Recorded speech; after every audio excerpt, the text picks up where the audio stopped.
Hey, what's up, Golferos? Welcome back to the Salud Golferos podcast. This is episode 32. Today, I have two guests with me. One returning, you know him, you love him. Saw him on the last episode, the HopDon. Yo, what's up? And then we have a new guest, a local golfer, artist, and a homie that happens to work over at the Exec at the Lakehouse. You see that if you watch our stories, you know we're there a lot. So big shout out to Mauro for jumping on the pod with us. Yeah, thank you guys for having me. As you can tell, Mexicans, we like to bring our own sound effects. You know. But we can't afford a sound effect machine, so we got to be the sound effect. Damn, bro. Put us on ad-lib it in, man. Ad-lib it in. But hey, guys, thanks for hanging out with me today. We're gonna have fun talking about, you know, the golf perspective. Sorry, not the golf perspective, but the golf course perspective. Yes. You know, working on a golf course and, you know, the things and the shit you probably see. Yeah. And we got a couple of hot takes from the group chat that we got to talk about. So you guys probably heard us reference the group chat. Eric and I talk about that. Mauro happens to be in that chat. Yes, sir. About 100 strong now of San Diego golfers, which is amazing. Couple LA guys too, right? Yeah, a few LA guys in there. So yeah, it's definitely growing the way that the brand's growing. So I love it. And I guess that's a good place to start is, you know, Mauro, I met you because of the group chat, because of Eric. And I think your link to the group chat is the HopDon, right? Yes, sir. Because when you came through, I forgot who you were playing with that day. I think it was Carlos, maybe? Yeah, I think it was Carlos, probably. And I saw the Sarapetal, and that's what drew my eye. And I asked, well, what is this? And then he started explaining it. And then what caught my attention even more was the every third Sunday tournament. Yeah, the league. Yeah, the league. Yeah. And then that was intriguing to me. Because the only other golf league that I've heard of that's not like where you have to pay to get in and stuff is, I know people are going to get mad because I'm going to say this one word. Okay. But remind you, this league has been together since like 20 years ago. Yeah. It's called MAGA. Oh, yeah. So it's Mexican American Golf Association. It has nothing to do with political anything. Yeah. So that being said, that's the only other one I've heard of besides you guys. For sure. And that, you know, so I was like, yeah, I'm all in. Yeah. You know? And shout out to those guys. Actually, I'm glad you called them out. Not called them out, but give them a shout out, I would say. They've actually reached out to us. So the Mexican American Golfer Association, good group of guys. They've invited us out to go play. Haven't had the chance yet. Sorry, guys. Schedules haven't linked up. But no, yeah. I have a couple buddies over there. Oh, yeah? Yeah. Okay, cool. Yeah, so. Oh, yeah. They're the owner of Agrusa's sandwich shop was in it before he passed. Oh, really? RIP, yeah. Oh, dude. But okay. yeah, so that's how I found out about it, and then my friends are in it, and yeah. But so yeah. Okay. But go back to the towels. Remember how the last podcast you said at my birthday when we noticed the guy and we were like, "Hey, Golfiero!" Oh yeah. Yeah. To me, it reminds me of the movie Tombstone. Oh, Like, yeah. with the cowboys and the red sashes. We don't know each other, but we know each other. Yeah. You know what I mean? Because of the towel. I think that's cool. It's like your badge of honor. Yeah, you know, it's like it's a cool group to be a part of because there's no negativity. Yeah. You know what I mean? And I think that's a good thing. Unless Right we're now. talking about Carlos. Just fucking with you, Carlos. Oh, man, with the hot takes. We got some hot takes in the group chat. It is what it is. And we'll get to some of those here in a little bit. But yeah, Mauro, we got you on the pod today because, you know, you have that perspective of being on a golf course. You work over at the Exec. You know, you're in the cart barn. You're checking people in. Should we say the landing zone The landing zone from 9? Oh yeah, Dude, I've been Mauro's hit twice over there. yeah. I'm about to say Mauro's got a big ass target on his cheeks. I feel like Cheech Marin in the long game. I need a cage.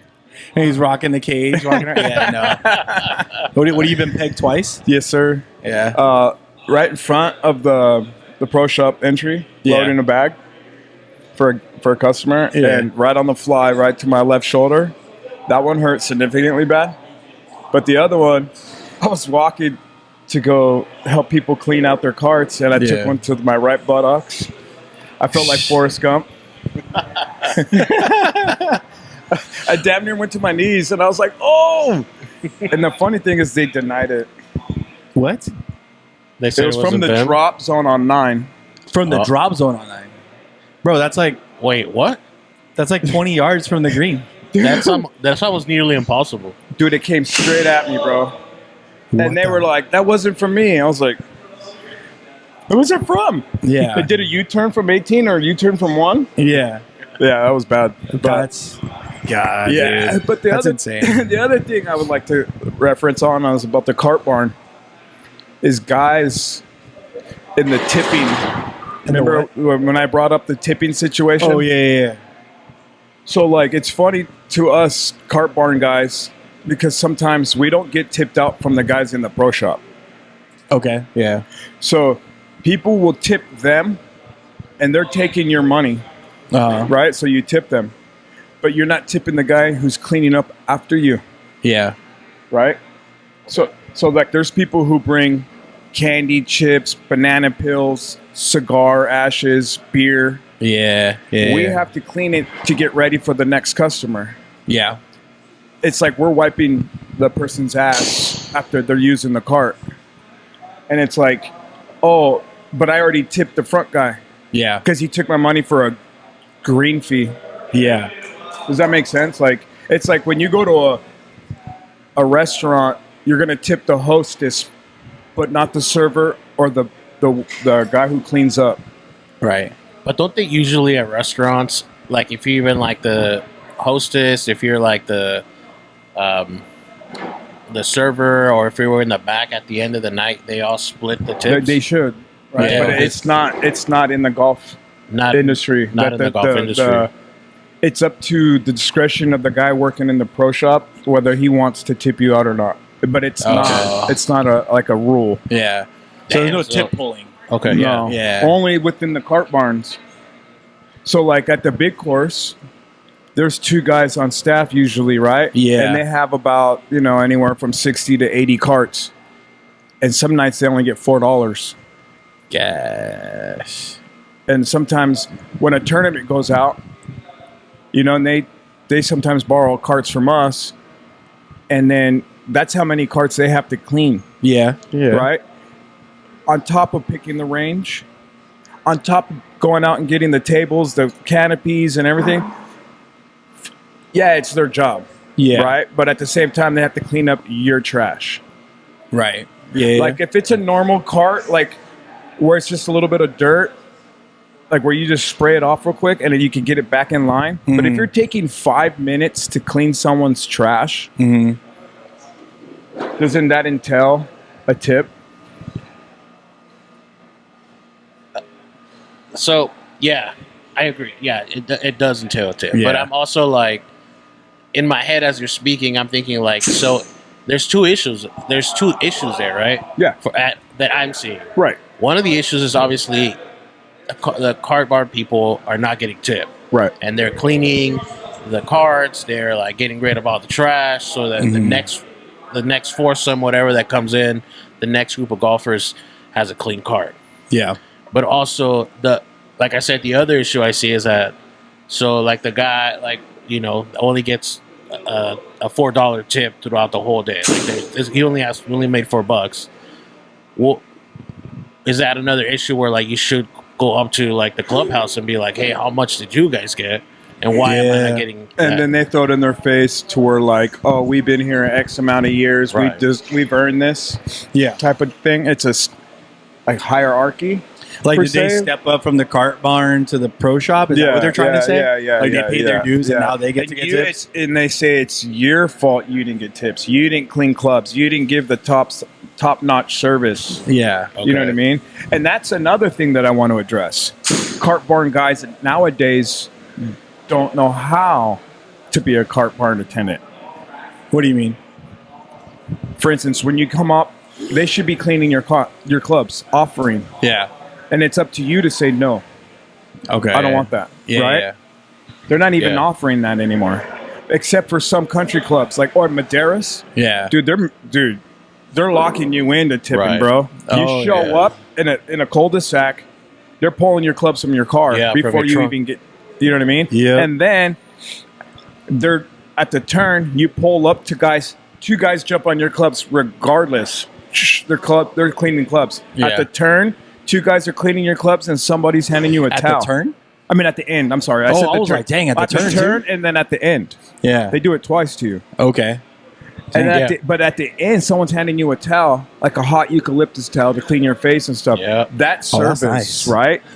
Oh, So- that's real nice. So, like, those people are comparing that yeah. to what we have to offer at the Exec and why Yeah. we're not getting tipped, Mm-hmm. right? But then I've had carts where there have been loogies, spit, beer spilt down all on it, people's cigarettes and ashtray, weed, you know, and mud, you know, from the cleats and everything. Yeah. And it's not a bad thing, but it's like, what's hard with $1? Or clean up after yourself, and all we have to do is spray. Right. Because we Yeah. have to turn and burn. Oh, yeah. You know what I mean? So we're like, like when we had the older carts before we got the new ones, we were running out of carts because of the turnaround time on the cart. Yeah. Yeah. So like when you show up to a tea time and we don't have carts because we're over here cleaning the crap out of them, Right. that's another thing. You know what I mean? So, like, I mean, you're only going to be able to speak to experience from the Exec, but, like, you know, there's 18 holes, assuming 2 carts per hole. What is that, like, 72? Like, do you guys have enough carts that, in theory, like, every group should have a cart if everyone's out on a hole? Does that No. make sense? No, the Exec doesn't. We only have 40. You only have 40 carts? Yeah. Okay. And, I mean, that kind of makes sense because it's, like, it's a very walkable course. Yeah. Which, like, I was just talking to Kev over here at Dogleg. Like, I used to get a cart all the time at the Exec. Now I walk. Because, to your point, like, you know, I don't want to... I'm not saying that I thrash a cart, but, like, I'm not trying to make a mess on anything. I'm trying to get my steps in, stuff like that, you know, so I'll Which is walk that. understandable. Yeah, so You know? I'll walk that. But that's also kind of tough, too, to your point, because I've been there those days where you're turning and burning, like... You're like, yo. Because you've worked at a golf course before, right? No, Or I haven't. You just seen us. I've just seen you guys. Yeah. Yeah, I've seen you guys, like, you know, like you said, churning and burning, trying to get through it. And then here's another thing, another perspective to look at. The last tee time of the day. Those guys want to finish their round. Oh, They're yeah. playing I'm till guilty dark. of that. I'm guilty They're playing of that. till dark, right? Yeah. Not that if you're walking, we don't care. But if you have one of our pull carts, or if you have like a drivable cart, we ask that you come in at sunset, which is reasonable. Yeah. Right? But then you have those guys that push the limit and stay out past dark. They bust out the glow in the darks, which is fine. Which is totally fine. But if you don't have our equipment, Yo. Yeah. you know what I mean? And Yeah. then you're holding us. So here's another thing. We're only allotted 6 hours per shift, and then you have to take a break at the 5th hour, right? Yeah. So, but right now we haven't been able to get those hours. So we're pushing it to the very last limit to not take a lunch to get those 6 hours, right? Like, so, but then those guys that push the limit to stay out, we have to clock out and wait because we pushed the limit for our lunch, right? Yeah. That's our fault. But then we clock out and then we're out 15, 20 minutes extra because guys are playing glow in the dark. Yeah. Is that legal, though? For what? I don't think... It's not legal. You're not supposed to, like, as far as labor laws and Yeah, stuff. I was about to say, No, but 'cause- because you're supposed to take a lunch, but we're Yeah. trying to clock our 6 hours right Yeah. after the time change. Yeah. Exactly. So at 6 hours we clock out. But like if my company knew that, I would get in trouble. Yeah. It's like, no, you have to take a lunch. Yeah. But it's like, what's Yeah. 10, 15 minutes in the reality, right? It's a California lunch I penalty. know, but it's like one cart. I'm Yeah. washing one cart, you know, and then I'm Yeah. locking up. It's not like it's like they're slaving me. They're not asking me to do that. Yeah. I'm It's just your choosing. time. Yeah. You're hanging out, And waiting. it's like, then they come in with a thrashed cart on top of it, and then they don't tip you. Wait, dude. I just waited for you to come in doing your benijadas out there in the golf course. You know what I mean? Ralph. damn, dog, don't put me on blast.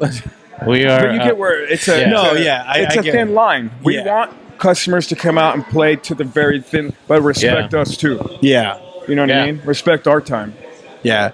You know, like, yeah, we are just cart barn guys, but we do have a life too. Oh yeah, no, definitely. You know what I mean? Yeah, and before we lose track of this, one thing you brought up Oh, earlier about we're so accustomed to go to like a really nice golf course, like you said, Madeiras, Monarch. I mean, Trump National, all these golf Aviara, courses. whatever, They yeah. all just, you know. And the Torrey. example you said about Madeiras, where like you're not, as soon as you get to the entrance, you don't even have to pop out the car. They'll just pump your trunk and they take your clubs out.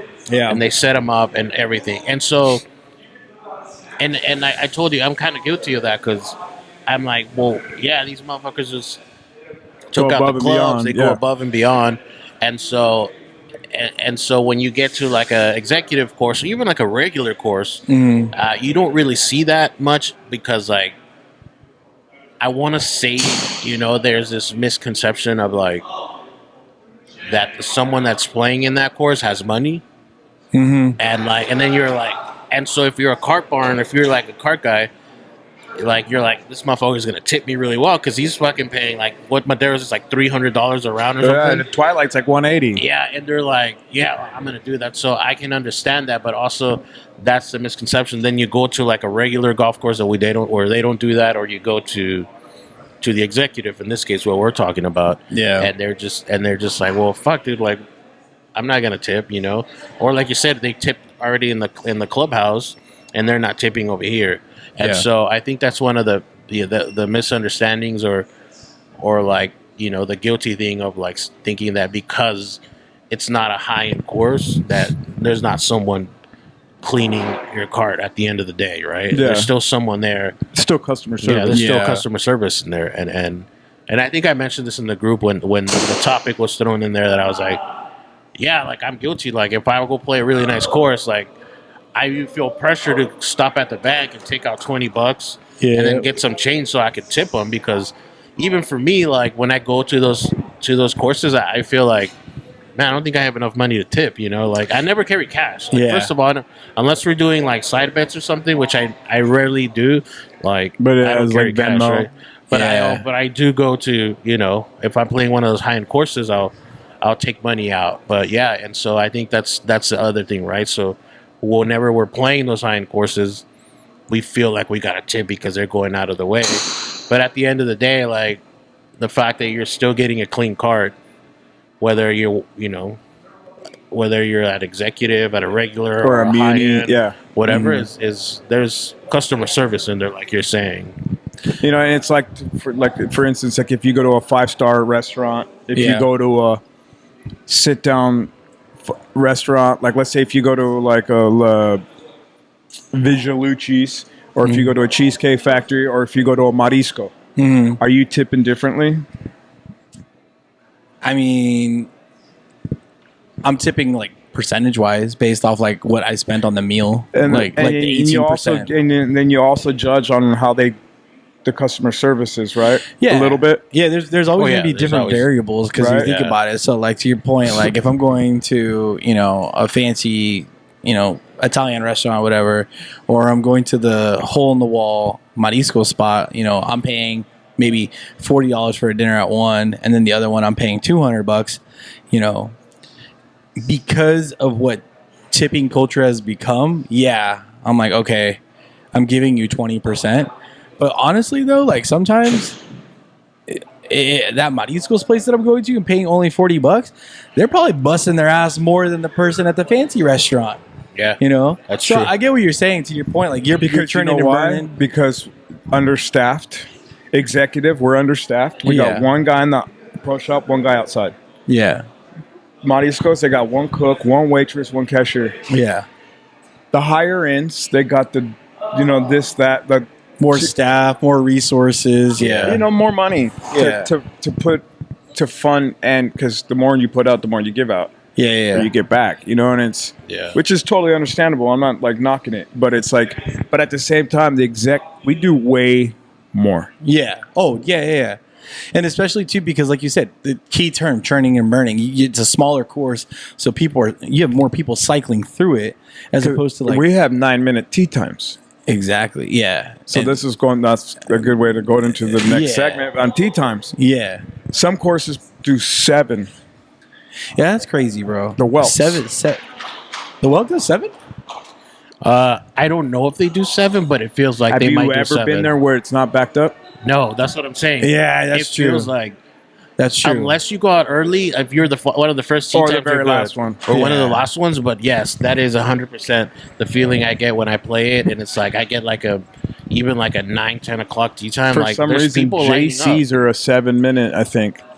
Yeah, Well, yeah. I feel like JC's in a way, and no offense to anyone that's associated with JC, but it's like it's almost like the McDonald's of golf courses because they're a giant franchise. They Yeah. come over, take over a course, run their program to get it to like good shape. You know, we have Dos Osos that's being brought back up in the Escondido area, and they want their investment back, so they're going to put.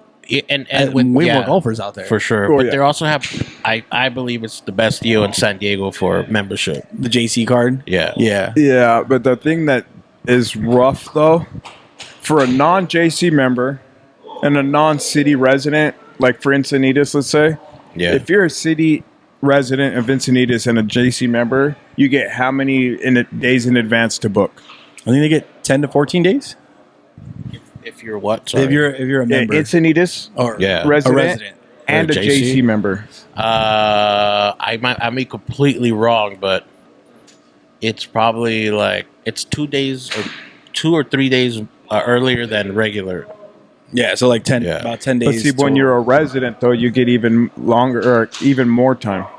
Yeah, I 100% because Encinitas Ranch is almost impossible to get in, and that was one of my biggest complaints with JC membership because I've had it for years. You know, my wife, that's my Christmas gift every year. So Yeah. and one time I just like, bro, it's like so hard to like book a tea time here. Yeah. And I'm a member. I'm a JC member. And so I went and, talked to the manager over at Twin Oaks. I think that's their main office. Yeah. And they were like, here's the card. And anytime you want to go and book a tea time, you can hit them up. I'm like, well, first of all, thank you for the shortcut. But also like, How many people have the shortcut? yeah, how many people have the shortcut? And why do I have to have like a special like backdoor to book a tea time, Yeah. But like, the example with Encinitas is that they have like 5 or 6 different like groups of like city, they have their own membership, they have JC membership, and there's so many things in there. But yeah, They're going to do that to 100% Dos agree. Osos. They're All going to do the different resident memberships and then JC. yeah. So like right now, get it while you can because it's going to get hard to play there. Which is crazy because But good for them, though. 4 You know what I years mean? ago, Good for we're them. talking that it's a dog track. And, Yeah, it had weeds in the bunker. And weeds in the bunker and Yeah. gravel and all that. But now it's being built back up. And It was that would be cool to see it in great shape because it's one of those courses, which I feel like a lot of people will probably say that they have one of these in their neighborhood. But it's like you have a course that you play and you're like, dang, like if this had some TLC, like this would be a bomb-ass track. But Yeah. But to go back to tee times, I Yeah, think yeah, every golf spacing. course should do 10-minute tee times at least. and then a at half-hour least. buffer at the midday where there's no tee times for a half hour. Oh, Just to get back to Like a lunch break, essentially, and like recalibrate and get back to. let those go out for a while and then start over. Okay. like a half an hour later. Yeah. Yeah. Or 2 So tee like at times. lunchtime, It's like say 12 it's o'clock? in a sense 2 tee times if you did, or 3 if you have 10-minute Yeah. tee times. Yeah. You know what I mean? You hear that, golf courses? Take a lunch break. No tea times. Give the workers what they want. Yeah. Give them It's a lunch not break. it's not about a lunch break. It's about the Well, that's course. what I'm calling it Yes, because yes, it's the like, midday it's like break. a course break. Yeah. You Yeah, know it's what a I mean? course It's like break, letting yeah. the course breathe Yeah. yeah. because it's getting trampled on. Oh yeah. You know what I mean? 100% because you're getting probably 3 to 4 rounds a day on a golf course. 3 to 4 rounds, like cycles of like. Yeah. Okay. I get what you're The saying. carts go out 3 to 4 times a day. Yeah. Okay. Okay. So think about that too. Yeah. That's how many times we're cleaning that cart. Yeah. 3 or 4 times each. So you got like 120 carts essentially. How many times like you want to get you so we get mad?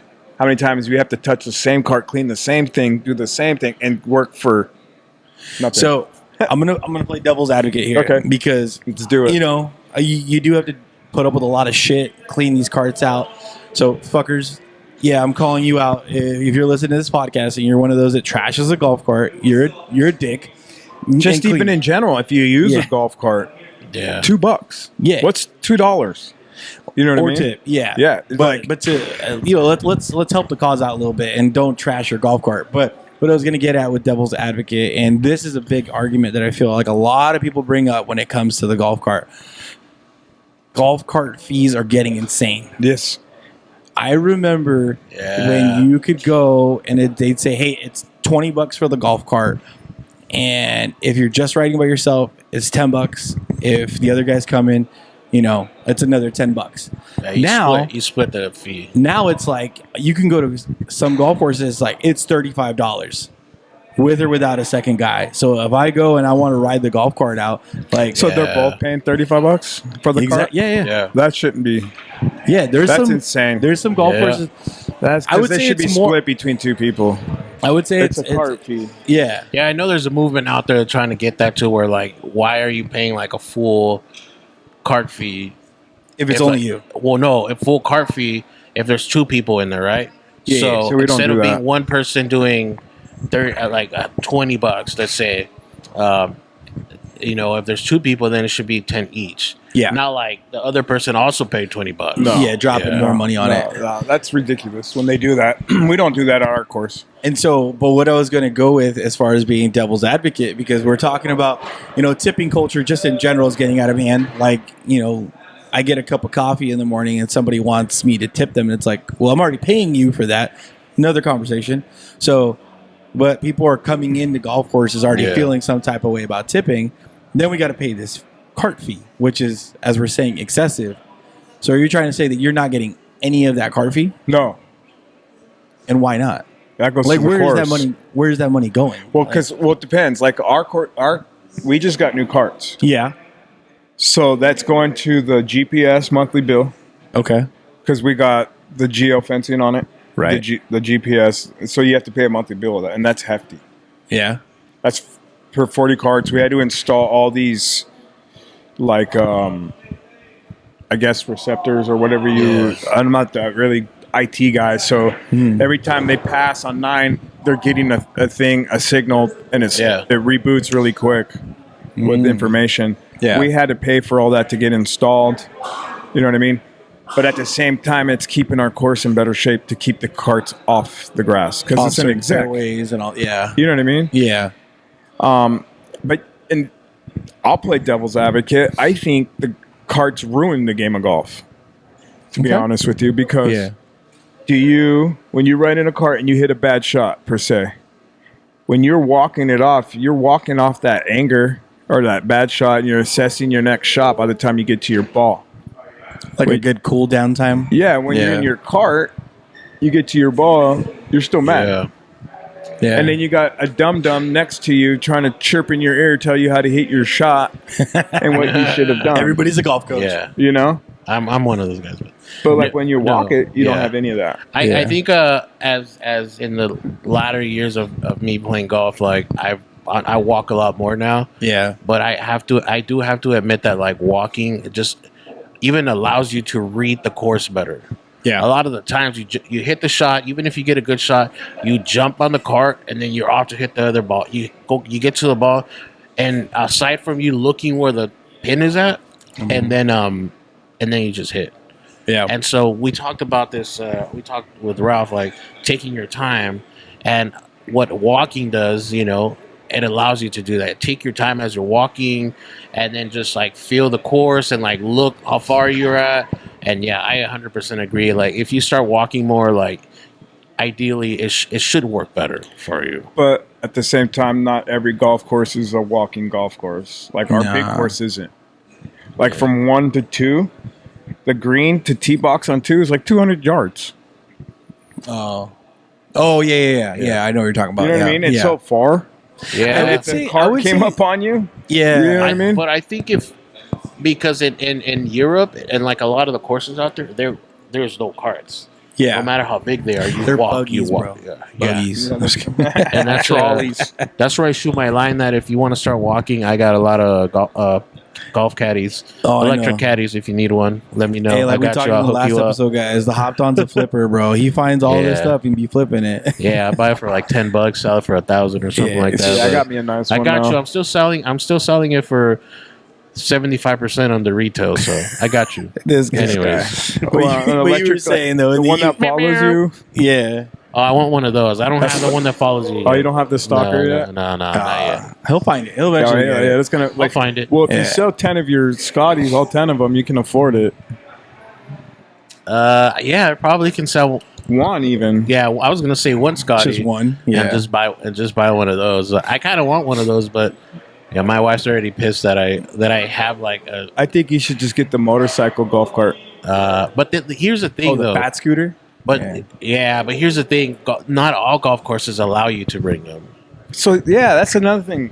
They'll allow you to bring the electric, the caddy one with the remote, or the following one. But if you have like the the motorcycle or whatever it's called, if you have the scooter, there's a scooter as well. Yeah. I mean, shit.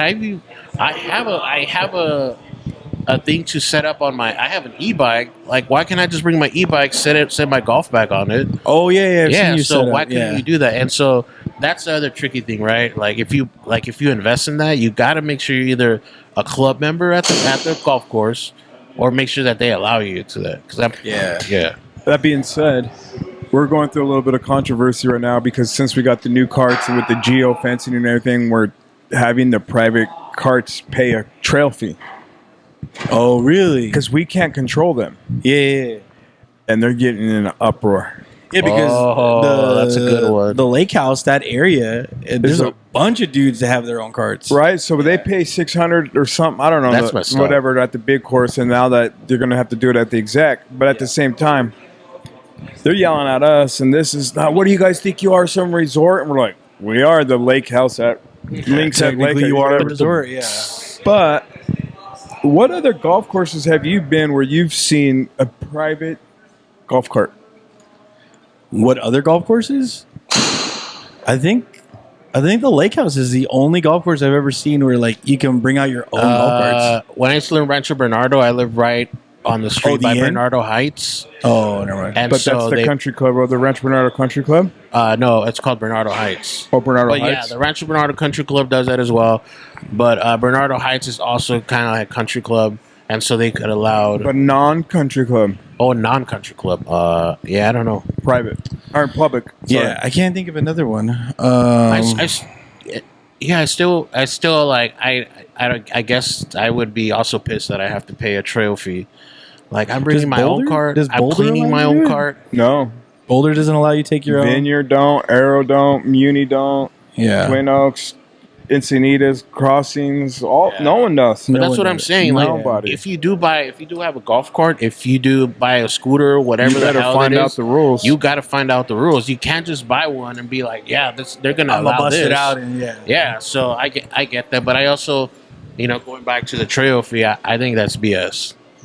That's But huge. it's the only way. Well, you're to like, keep Nobody them else does off it, but the it's course. BS if you do it.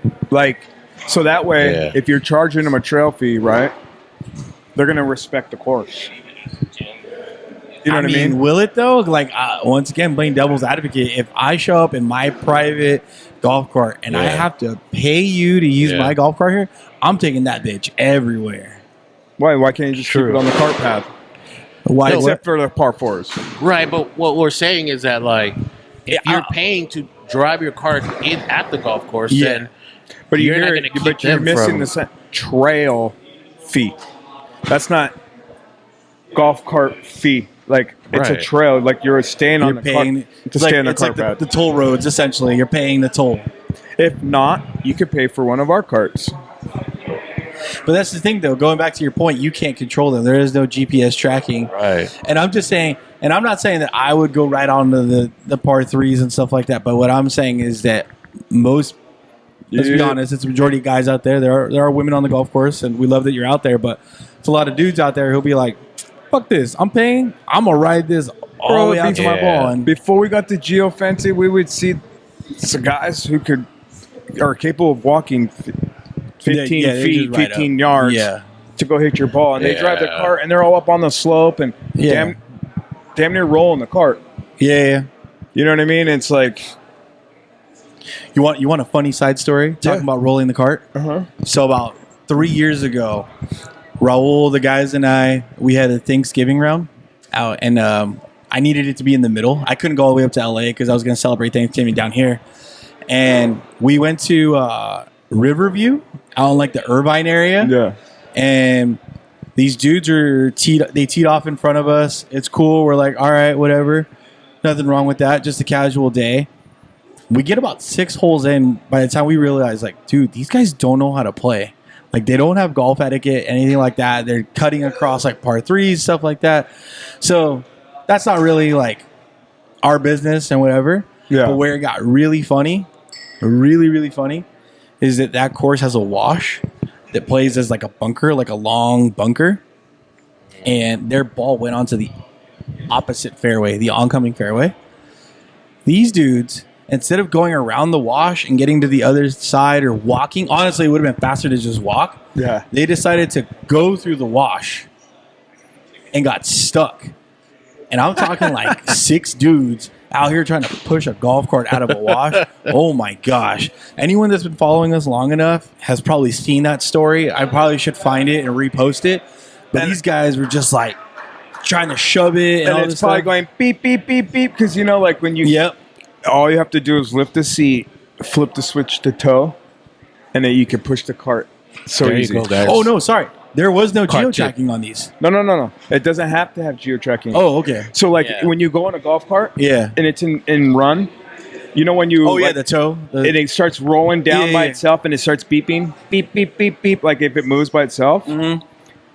it's engaged, Yeah. right? You put it in tow. If it moves, it's going to go.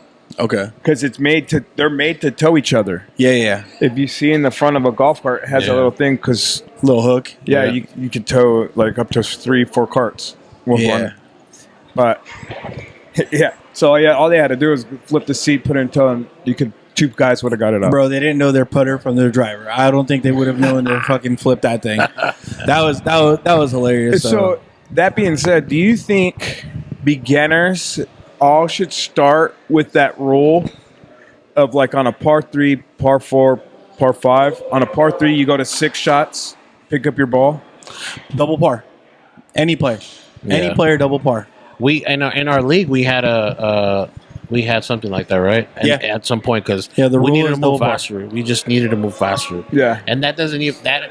I mean, it doesn't apply to just beginners. It's just if you have a shitty hole, like, and you're great, but you have fucking double par, just pick up the fucking ball. You know? So I brought that up because I'm gonna call my buddy Abe, not Abe PE, but the other Abe that plays in the Bandits. Oh, that plays in the Bandits every Sunday? Yeah. We were playing for money, and I was like, "Oh, I'm gonna take a max on this," and they're like, "There's no max. You got to keep going." And I'm like, "Dude, Yeah. we got people behind us," Mhm. and they're like, "Nah, you got to keep going." And I'm like, and I was gonna take an 8, and I ended up with the 7 because I ended up playing it out. Yeah. Because I was frustrated, and I was like, "Fuck, I'll just take the max." You know what I mean? Yeah. But that being said, like, do you agree? Like, if you're playing money, do you max out, or do you let the guy go? Keep Are we playing match play or stroke play, or does it matter, whatever? stroke Okay, so if it's stroke play, $5. It doesn't matter. Like, you're accumulating money. Per yeah. hole. It's just straight up $5. I'm a big supporter of double par. That's my max. Like anytime somebody plays with me and they hit double par, I'm like, pick up, bro. Pick up. Let's get to fucking moving. Yeah. Dang, we're playing for money. I don't think I've ever run into that situation when playing for money, because usually people that I play for money with were pretty locked in. Right. And I'm not saying like, oh, we're shooting under par or anything, but it's like double bogeys. Double bogeys is really where we're capping Yeah. at. Yeah. So Do you agree too? Like, Yeah. even if you're playing for like $5, all you're gonna lose, all you're gonna gain is $5 each. You know what I mean? A max is a max. Like, and I told him, all right, dude, you're gonna get one too. You're gonna need one too later. yeah, you're gonna need that max. Yeah. You know what I mean? And it's just like one of those Yeah. unwritten rules, I guess. Yeah. I think just like on a public golf course between friends, no real competition, double par and move on. Right. Because also think about it too, like, what are the odds of the both of you double parring on the same hole, like if you're playing match play, or like, you know, is your opponent really that far like apart in golf game that somebody putting a 15 on the scorecard versus a 10 is gonna affect you? Right. I don't know. It's just a funny story. Some people want to see you add those strokes on. Yeah. You know what I mean? But Yeah. those are also the people that like to play with handicaps. That's true. Yeah. For money, do you play handicap? For money? Are you giving somebody strokes? Straight up, right? Yeah, Yeah. for money, it's got to be straight. I mean, if it's somebody, not fair. It's not. If it's a close handicap, that's different, right? But if Yeah. it's like, you know, But even if it's a close handicap, the handicap doesn't even need to be there. yeah, I would say if Straight it's like, up, right? I would do straight up regardless. Yeah. But I do, you know, I mean, fuck, if I'm playing someone who's technically like a 35, that's tough, you know. It's kind of, you know, I think I play decent, but like also I can't really play someone that's so high up there because it's just it's not fair. It's just like You mean that's the other thing. or I would have to win more money per hole than they would. yeah. Because I think that's the other thing too, is that like, are you even taking that bet to begin with? You know, like a scratch golfer comes up to me and says like, "Yo, man, let's play for money today." I'd be like, I don't know, man. I think I'm good. But like, let's say 8 strokes. a 15 to a 20 handicapper comes up to you and said, Let's No run strokes. this. Let's No run strokes. this. 15 to 20. The only difference is 5. No, No, I'm strokes. saying like, I don't know, like I'm an 11, but if someone who is 15 or a 20 handicap came up to me and said, "Yo, let's run this," but you're gonna give me, no, I'm not giving you any strokes. I wouldn't say the strokes need to be And then good. I don't want any strokes if I go up to somebody who's a 5 handicap. If I'm going up against someone better than me, Yeah. I want to play my best to beat them. Yeah. I don't want to have like Right. a handicap. You don't want to be relying on those strokes No. at Yeah. some point in the round. But I I mean, think- yeah, I would like it, but Yeah. it's not real. Yeah, but I think what Ralph is, or at this, what I got from what he's saying is that like I wouldn't take a bet against a 5 handicap. No, That's Yeah. yeah. no, not at all. Yeah. I mean, unless you're feeling good and confident Yeah. and you want to just see where you're at. Yeah. Yeah, and Because that's money- always something, all right? If you play someone that's better than you or like kind of on par with you, like you're always trying to play for better, right? Yeah, you level up. But if you're playing someone who's like really high up there and like you're just this is my only personal opinion, like I feel like you're not going to try that hard. And even not trying that hard, if you hit crappy, you're just like, yeah, it's fine. You know, this guy's not going to get to me anyways. And so, but yeah, I do believe playing someone that's better than you or on par with you does help a lot. Yeah. Yeah. So, kind of in line with that question, not gambling. Have you guys ever played with a rando who's like a little bit of, God. who's like, oh yeah, bro, I normally play here. Like, I'm like a scratch golfer. I took a couple weeks off, so like, let's see how we're playing today. Have you ever played with that guy? And just subconsciously, you're like, I'm gonna fucking whoop his ass today. Yeah. Have you ever done that? Or he's just trying to hustle you. Or he's trying to Yeah. hustle you. But what I'm saying is that like you never put money down. This person is just that guy that comes up like talking all this. Like doesn't try to bet you or anything. Just wants you to know that he's a scratch golfer. He's a Name dropper. Name dropper. Exactly. He plays this course, knows this dude, had this caddy. Yeah, had that ace one time. Like nobody saw it, but he got it. Yeah. Yeah, I played fucking, what's it, the one place in Europe, the famous links course, Royal St. Andrews? Yeah, St. Andrews. Yeah. You know those guys. Oh, I played St. Andrews. I've been here. Cool. Yeah. That doesn't make you a better golfer. It just made you went on vacation and played golf. Yeah. You know what I mean? And at that time, you just stayed up for like 4 hours waiting in line and got a tee time at St. Andrews. Yeah. Dude, so that happened to me though. Like the whole like I'm a scratch golfer thing. It happened to me at the Exec. And I was there with my wife and go up to the first tee, got paired with a rando. This guy was like, oh, what's up, man? You know, yeah, I normally play here a lot. Took a couple weeks off. And I play this is what he said. I normally play the large course and I'm a 3 handicap, but It just took some time off, so I'm here at the Exec tuning some stuff. Yeah, that Exec will break you off, bro. It'll break you off, bro.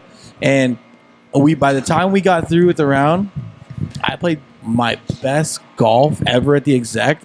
What's the Exec? A 58? Yeah. It's a par 58. I shot a 60. Nice. I shot a 60 at the Exec, and I think he was like 18 over. He gave me a quick like, all right, bro, good playing with you, and just dip. I've never seen a man dip so fast. 13 handicap. You forgot to add the one in front of it. Yeah, man. Fucking shit talker. The day we played and best dressed Vic. Oh yeah. Shout out to Vic and my buddy Jay. The day that I shot even. Oh, that's right. Yeah, dude. I don't know how or why the sky and the stars were aligned with everything, because I haven't yet to get close to a 5 over since that round. No. Yeah. You always got that one round. There's always something at the Exec too that throws you off, dude. The front is hard, bro, and I try to tell people that like that front is designed to kick your butt, and then it packs you down on the backside. You know what I mean? Yeah. Like it softens you up. You know, it gives you that back rub. Yeah. Because all the holes are fun on the back compared to the front. And it looks like two different golf courses. Like two different designs? Yeah, it's two different designs because the front nine is like super tucked in and windy, and then the back is nine, stretched. The back nine looks like a junior course, like a par 72. Just got shrunken down a little bit. It's like a part of Welk. Exactly. Yeah. But the front, dude, like hole 2, I don't know why I'm drawn to the street, to that little grass area, you know, that across the street there's a little it's next to the house, fairway. Yeah. I've been over there more than I've been on the green. And then on 7, I've been in the right trees. Yeah. More than the green. I think my best there's a par. Yeah. But I 11-3'd that hole. Ew. 11 strokes, 3 putts. Nah, I'm okay. That sucked. That's a tough hole. That one, that's 7 is that's the one that you go up. That's the one I always say. This little uphill fucking thing just always takes me out. It says it's 148, playing 170. Yeah. Uphill. Yeah. I have to hit a 7-iron on that. Just blast it. I'm like, oh yeah, I'm fucking 5 hybrid. Yeah. I'm so confused on that hole. I've tried 8, 7, 6, rescue. Yeah. 5 wood. Granted, a lot of the holes in the front 9 are very deceiving. Oh yeah. Yeah. You do like 3? Yes. 3? I don't. I never trust it. I club up no matter what the read is. You tell me 105. I'm playing at 110, 115. It's never less than a pitching. Yeah. Ever. Yeah. Like I try to tell people, sometimes you need to get a 9 on it. Yeah. When it's to the back. For viewers, listeners, if you're in the Southern California area, you're down here in San Diego, go play the Exec. It's probably like our hidden gem here. Is what? Like $35 to walk it? 35 on the weekends. On the weekends? Yeah, 30 on the weekday. 35 to walk it. It's in usually pretty good shape. Yeah. And you'll see what we're talking about. Like, it doesn't look very long. It's what, 2,700 yards? Something. I don't remember the yardage too well. But yeah, it's a short walk. It's a short walk, but it's got some stuff that'll kick your ass. Yeah. That being said, to change courses, I see what your cousin was talking about on why he didn't like Dos Lagos. Oh, yeah. So, guys, what Mauro's talking about is I invited him out to go play at a Majestic tournament. So, shout out Majestic and those guys. There was a charity tournament for Nico Cortez. He's a young junior golfer making his way to Pinehurst. Dude, can you imagine? God, dude. Yeah, this kid is a junior golfer. He's moving on up in the rankings, and he got invited to Pinehurst, so he's got to pay his way to get out there. But so we were at the Scramble tournament, raising money for Nico, and so Mauro, I hit him up. I was like, hey, bro, I got room on the Scramble team, and you were so pumped, bro. What'd you say? You couldn't sleep the night before? Yeah, I was like a little kid, like getting ready to go to Disneyland, bro. It sucked. So I was super tired, like going home. Yeah. But, dude, that course can break you off. We were playing stroke play that day, I lost so many balls Oh yeah, Dude, I like the next day when I looked in my golf bag, you were I was running like- short. I had 2 left, and I brought a bunch that I found. Yeah. I probably brought like 12, dude. And I almost busted out the John Rahm balls that I got on my birthday, but I was like, I don't think I can play this course with this ball because I'm going to lose them. Yeah, Not that they're anything, you know what I mean? They were made for John Rahm, and someone gave them to me. yeah, But it's still keepsake. Yeah. yeah. Don't play those. Those are. Yeah, if you're having a bad round, don't bring Don't out bring like out the the specials. specials. the No. Go keepsakes. digging for the junkers. Yeah. Go jump in the creek bed and find one of the junkers that's sitting in there. Like if we were going lights out, Yeah, we were playing good, I was going to be like, hey, bro, we're going to play a John Rahm ball. yeah, But that course is like target golf. The wind kicks your ass. The undulations of the fairways. yeah, It's like a big goat hill on some of the holes. yeah. Especially that back nine that runs into the hillside. Yeah. Dude, there was Eric's played there. Yeah. Eric knows. wasn't there a par 3 that had like that big valley in the middle and it just went like this? Or is that a 4? Yeah. That was a par 3, dog. That was like a 200-yard par 3, right? Like Yeah. a real par 3. Yeah. But dude- real part 3, yeah. That was hard, bro. Yeah, And like it was fun though. Don't get me wrong. Like it's like that being said, you can go back onto like guys that like when you play in a scramble and you get paired up with guys yeah, and they talk themselves up and they're not good. yeah. Like shout out to Bobby. He was Shout like, out Bobby. Bobby. He was like, I am not good. Hey, but he saved us a couple No, times. dude, he came clutch with Yeah, putts and Bobby chips came and in stuff. clutch. He was like, yo, my driver, no, it's not the business. My 3-wood, the business. Yeah. But he was honest, you know what I mean? Yeah. But like we get other guys that lie and then like, oh, I'm gonna wait, you know, I'm gonna reach those people and then they top it Yeah. Oh yeah. or Yeah, slice those it. are those are We got some guys like that in the group chat. We love them, Yeah. but we got some guys like that. I mean, I'm pretty honest because like the last league game at Arrowwood, Yeah.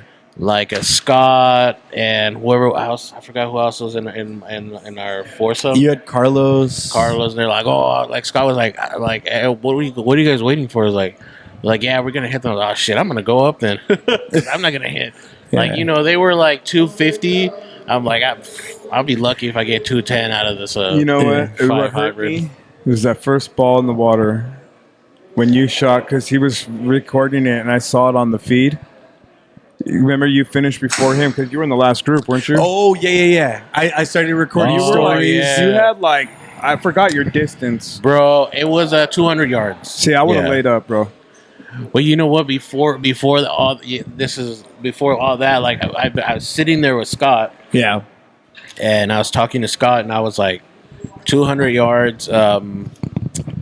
Probably like my 3 hybrid is my bread and butter. So I was like, I kept telling Scott, man, this is such a bitch thing to do, but I'm gonna lay up. And Scott was like, bro, you got this, bro. And I'm like, no, dude, I gotta lay up. He's like, bro, you don't have to do that. Like, it's fine. And I'm like, I know I can get there, but I'm already looking. My ball's already in the water before I even. And so You already psyched yourself out. Yeah. And so then I had the whole rotator cuff thing going as my excuse, and it's still there. But I was like, I can't even like hit it as hard as I could because of my arm. And, Yeah, and you're so, limited. but I was like, you know what? Fuck this. I'm gonna go for it. Nope. I went straight into the water, and like I Nah. did that. And fuck, even when I did the drop, I Yeah. was like, I was Because like, it's already in your head. yeah, it was already so much in there that I was just like, fuck, dude, I should have been a bitch and laid up. You're not a bitch. How is that a I know. We're but not I was pro. like, Yeah. yeah. I'd rather take a bogey than a Course triple. management. Because what is that? So driver, layup, on in 3, you're still going for par, right? So then, The worst case, Yeah. bogey. Yeah, I smoked my hybrid. That's where I was, and I was like that 200 yards to the hole. Like I got this, but Yeah. I was already. I would have hit my Wha- pitching and got a comfortable chip shot on. Yeah, and I didn't. I just said like, fuck this. Lesson I'm learned, gonna. huh? Yeah, 'Cause I was like, fucking lesson Don't learned. do it, Eric. Don't do it. I was watching No, it. dude. Don't do it, Eric. Yeah, I was like, I should have fucking laid up. Oh, And then- even as much as I trust my hybrid to give me that yardage, like with my rotator shit, I was like, no, dude, just fucking lay up. Like lay up, guys. Yeah. It's okay to lay up. Oh, with yeah. fellas. Take your It's medicine. Okay, we're not all good, and Tiger Yeah. Woods and all them, but I mean, yeah, good dude's all right though. Yeah. I seen him play live, and they're just like, they're all right. They're all right. yeah, there's only a couple. yeah. I mean, yeah, that's another conversation. But It's another I'm not conversation. hating. Congrats to each and every Yeah. one of them. Oh, no yeah. hate. Oh yeah. But I think Grant was the better one out of the whole group. Really? yeah, I mean, Grant's great. You don't, but you think he's better than Garrett? yes, Yeah. yeah, 100%. He's more consistently accurate. Garrett true. is inconsistently accurate. Yeah. He's a I think great he's got more golfer. power. He's yeah, a I think great Garrett has more golfer. power. He's getting up there now. He's gaining weight and working out. Yeah. But Grant, he's tall. He's got the length. He's whippy. Yeah, and he's accurate. He's got that. Whippy, Yeah, His short game is kind of like what tight. I talk about when we talk about Dylan. Like Oh, yeah, Dylan's the just homie like Dylan. that tall guy that just kind of has a natural swing and don't even have to. He just when you're just a natural like in your swing like without forcing anything. We Mhm. always say the club does the work, Yeah. and that's what Grant is. You know, Grant is just. And he's always fucking like, coaching the other. When he was at Good, he was always coaching them. Yeah. Well, that's the And thing is so- that he is a coach. I think he's a Yeah. certified coach. Oh, wow. Yeah. I mean, he should be. Yeah. Yeah. He's got a beautiful swing. So, but what you were talking about right now, like let the club do the work and like swing smooth and all that. Yeah. So back to Arrowwood on 18. I didn't record it because that's the thing. It's hard for me to record myself. Yeah. But I hit a great drive on 18, and then it was probably like 180 out for me, maybe 170. So I pulled out a 6-iron. I was like, okay, the wind's coming in, all this stuff. Hit it, and I kind of like sliced it off into the water, but it was the right distance. So I'm like, damn it, Yeah. okay. So I told the guys in my group, I was like, hey, look, I'm in the water. I'm taking my drop up at the next available spot by the water, but I just want to see if I can make this shot. So this shot does not count. So I drop a ball, right? Pure it. Hit the front of the green, rolled back, but it stayed up there. I'm like, dang. Maybe I should have Yeah. just take the drop from here. Player B is always Player on B is tour. always better, Always. bro. I then go up to the drop zone. I put it in the water. And I'm like, bro, now That's I'm what like, I did, yeah. ah, dude, I was so frustrated. The quandary will get you, though, The bro. quandary is just insane, bro. I think I played that a few months ago, and it was tough. It was, Yeah. And Yeah. that water, it's all purposely placed. yeah. Oh, So yeah. just I played there, I think 3 times. My last one I laid up, Mhm. and I was like, I'm gonna play smart, walk out with a par. Versus even if I bogey it, I'm happy. Yeah. If you land in the water, you're double, triple, quadruple, and it hurts. You lost a ball. Yeah, Yeah. it's Like- a tough course. We're good off the driver sometimes. We get Yeah. 260. You're good with your irons. You can get there. But once the water comes into play, Oh, yeah. there's wind. Yeah. Wind comes off. And it's cooler. So the ball. Yeah, is- and your ball would just move. Yeah. And then we just go back to like we're not pros, like when they're like like the ball travels different in the East Coast and in the West Coast, Yeah. air and like that's Sea the one- that's the level, one thing. mountain. And we don't, and obviously I especially don't do that, but like that's where we go back to like walking the course Mm. allows you to see at least part of that they a pro goes into and seeing like, but yeah, walking it and like seeing like the layout, the greens and everything is just it's way different than just hitting the ball, jumping on the cart, hitting the ball, and then you're wondering like the fuck, like we were talking about taking your time, like aligning yourself and doing all that shit, and yeah, I think if you walk, there's more of a chance that you take the time to do that than when you're in the car. It could be, if walking could be the same, right? But Yeah. yeah, you're more prone to actually taking care of that shot than when you're in the cart. Hence why the pros are walking. Yeah. And Yeah. and also, I'm like, you don't do your swing routine in a cart really, because you get out, you're looking and you just take a couple practice swings and go. Yeah. But you're supposed to have a setup routine Mhm. every single time you hit the ball. Yeah. Watch the 70. pros. They do the same thing over and over and over for every shot. Yeah. Yep. If you start implementing that, you get better. Yeah. Like the same routine. Yeah. I did it, and then sometimes I forget it, and I have bad shots. Yeah. And I go, I didn't do my setup Yeah. because I'm Yeah. in the cart. And I'm guilty now because I get the cart free. Stop taking the cart, bro. I know. I got Stop a taking nice the cart. pull cart, or push cart, pull, push, whatever, but it's like I'm just comfortable getting a free cart. Yeah. I mean, what were we talking about though? They're getting pricey, so if you can get it for free, get it for free, I guess. But for the sake of That's the sake of your luxury golf of being game. an employee. Hey, but if you want know? a remote caddy, hit me up, bro. I got you. Yeah. Yeah. Yeah, So what else is new? Los Golfieros. Anything in the works for 2025? 2025, we're going to try to do some more stuff on the apparel side. Let's talk about, you, man. I mean, one of the biggest things with the Golferos is, partnering with people that represent the culture. So like we've said before, our sarape is from Mexico. It's manufactured here in California. We're very much a homegrown type of business. And so, when we look at our logo and any of our designs, a lot of it has story behind it and a lot of it has meaning. So, our Guerrero is designed by Jacobo Vidal. He's an artist from Mexico. So like Raul and the rest of the guys, we take a lot of pride in working with artists who represent the culture, who are local, which is perfect that, Eric brought you into the group chat because you're an artist, bro. Yes, sir. And I know like Eric had mentioned it, but when someone says they're an artist, like, okay, like what does that mean? And like, what does that entail? And so, I would say over like the last month is really where we started like playing more and hanging around, thanks to the Bandits on Sunday. Right. Sunday Skins. I've been trying to show up to that more. It's a blast. Yeah, it's a real good time. But yeah, hopefully with you, man, we can make, we could do some collaborations and get some stuff going. Did you see the Bandit stickers that are on the case when they open them? I haven't. Actually. Have you? No. No. Did you design that? Yeah. Okay. There's two. Okay. There's a colored one and a black and white one. I'm gonna have to keep an eye out for Hook that. it up with some stickers in. Yeah. Yeah, I got hook you. it up, dog. Yeah, I got. Can't bring it up and I have some, bro. I think the Bandit has them in the case. He has the whole thing. Oh, okay. I gave okay. him the stack.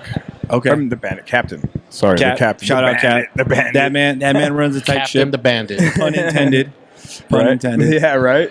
The tight ship. yeah. No, but going back to the art, I never knew that, like, as an artist and a golfer, that once I got into the golf course, that I'd meet like brands like yourself, and then also like on Friday, all the other guys that you're linked up with too. Like shout out to 52 Sundays, Shout out 52 Custom Sundays. Sticks. Carlos and Paul.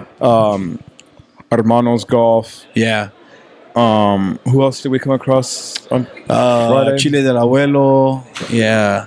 The Majestic. Majestic. They Yeah. were the ones that gave us the bottle of tequila, right? Yeah. Shout out to HopDon. Giving me a bottle of tequila. As soon as we checked Golf in. Don's always like, Oh, bro. hooking As it soon up. as we checked in, like, he goes, here, hold this for me. And I'm just like, what do you want me to do with this, dog? He's like, drink it. you should have seen Mauro's face, dude. When we walked up, Mauro's just like, what is happening right now? I was so overwhelmed with the alcohol Yeah. and like, Yeah. but also too, it's a whole different vibe up there in Corona versus San Diego. Yeah. Yeah. Oh, yeah. Like you could sock check any homeboy up in there. Yeah. Even the Marshall had baggy ass Sandio, dickies dog. and Yeah. black ass socks up to his knee. Yeah. Orderly Holmes, you're like 10 100. minutes behind. Yeah. Yeah. Nah, just play. No, but like Yeah, it was no, a whole, no. which is cool. Don't get me wrong. I'm not Yeah. dissing. I'm not talking masa Yeah. or nothing like that. It was just a whole different vibe from San Diego. yeah. Where Oh, San for sure. Diego wants to be PGA, everyone's tucked Yeah. in, bright colors. Shout out to Vic again. He fits Shout right in out, over Vic. here, best dress. Yeah. Yeah. But you know Vic what I'm was saying. made though. in San Like, you know, Diego. it's It's the right amount of fun. Like we're not really like throwing anybody's game off. Like, I mean, what did we say when we were like on hole? Like I think it was like 12 or 13. We could still hear the DJ from the clubhouse. It was like a live tournament. Yeah. Oh man, then we got to take them to one of the raza. You know, shout out to Raza. Oh yeah. Isn't that one coming up soon? pachanga. La parranga or whatever. La pachanga, La parranga. yeah. That shit's like Yeah. Weren't you talking? Oh yeah, you were talking about that one with Bobby, right? Bobby's part of that. Yeah, Bobby's part of Raza. They have a big event coming out in Fresno. So go check out Raza Go Golf, Bulldogs. homies of the brand. Dude, it's a 16-hour event from check-in to Jeez. Yeah. It's like crazy. Pre-party, party during playing, after party, and then it's. I'd have to call crazy. up for 3 days after, Bro. It's a pretty penny. I'm not throwing shade at it. It's just a pretty penny to sign up. right? So much so that they got payment plans now. Yeah. Yeah. On layaway. Yeah, exactly. That's what they put on. That's what they do. That's what they put on their latest post. They Yeah. brought layaway back. So That's funny. The blue light layaway. but they give you like lunch and dinner, 2 concerts, 2 cigars, Free booze, pretty Concerts, like 2 performers. Yeah. Yeah, it's like a fucking full day event. Yeah, like I'm saying, 16 hours. It's 16 hours. Like, Jeez. Like once you're out there, like you Do you even clock like in? you're pretty much like whatever. I can't remember what they're charging, but like you're getting more than that. You know, Right. There's Yeah. fucking there's banda playing in the fucking at the turn. You get pretty much free booze, cigars, breakfast, Yeah. lunch, and dinner. Pretty much. Man, that's crazy. You get the whole fucking 9 yards, and it's pretty cool. Not to change the subject. This is aside. Can you listen to banda while you're eating can I or list- mariachis? Yeah, I can't. Like when I'm at a I restaurant. don't want them like next to me. No, that's what I Yeah. mean. Oh no! Every time. Okay, so like, Like when if they're in the restaurant playing, yeah, cool, whatever. But when they come up and someone says, "Yeah," dude, I go like this. Oh shit! I have to be. I have to have some beers in me or something before Yeah. I can do that. but at that point, I think you already ate though. I don't- pedo, and you're like, I don't "Alright, enjoy like, it, bro. I don't enjoy it. I enjoy the music, but not while I'm eating. Not Yeah. while you're- no, yeah, I like it peaceful, like while I'm eating. I like to talk and have Yeah. conversation. Yeah, Yeah. that's true. Not like and you're just like, hey, what? Like, yeah, I can't even hear. yeah. But I mean, yeah, you're not supposed to be talking. You're supposed to be listening. But yeah. I don't know. Anyways, that was my little rant. He was just thinking about that. Like, can I have that in my backswing as I'm about to tee off? That's true. No, yeah, so- and you'll have that in your So, backswing. hey, Yeah, you will. speaking of backswing, do you get mad when people talk in your backswing? Not anymore because of the whole social media thing. Like, Yeah. I don't want to slow down the round because of the recording. So I've gotten used to it where I'm like, hey, like I'm going to be talking to the camera and like doing my thing. So like, I don't want you guys to have to feel like you're being quiet because of the camera. Just fucking talk. No, but like, you know how like some guys will be like, like they hit a bad shot and they turn around, oh, you were talking in my backswing, but your music is playing. Yeah. No, it's Yeah. I don't. I mean, Yeah, it doesn't affect me, but I can't stand when people use that as an excuse. No, but there's points where there is like a point where like if you're about to you're swinging back, and then as you're coming through, somebody like That's different. Yeah, that's That's or different. like someone says like no, but he's talking to someone else. So like I could see how that could be a problem, but honestly, I'm not that good to be like, yeah, you fucked up my swing because you talked, So like you said, we're fucking listening to music and all that shit. So, but yeah, there is sometimes where that happens, where it's just like, bro, like fucking, yeah, I be talking while I'm swinging sometimes. yeah. Like if this conversation were happening on a tee box and I'm there swinging, I'm fine. Yeah. 'Cause I think it's like a cadence thing. It's almost like the music. Like we're talking in a cadence and it's flowing and it's going. But to your point, if someone was like, "Oh fuck out, watch out," Yeah, it's like startling like, is different. Like yeah, But just regular talk, yeah, you know what I mean? Like some people use that as an excuse because you hit a bad shot. yeah, It's like, come on, bro. yeah. But you're bumpy music, and you know what I mean? Like when other people are screaming on a tee because they got a birdie, that doesn't affect you. Mhm. You know what I mean? It's like, I don't know. I don't mind it when people talk. I get it though. What bothers me more is someone in my side profile when I'm putting Oh, just like moving around. I don't want you in my profile. What about shadows? Shadows too. Shadows too. Yeah, shadows and people like because like people are moving like I don't like people reading my line or reading a line off of my putt because you see them stand beside and after my Why'd ball, you tell me anything at the scramble? I was like lined up in front of you. I was like, where's he going?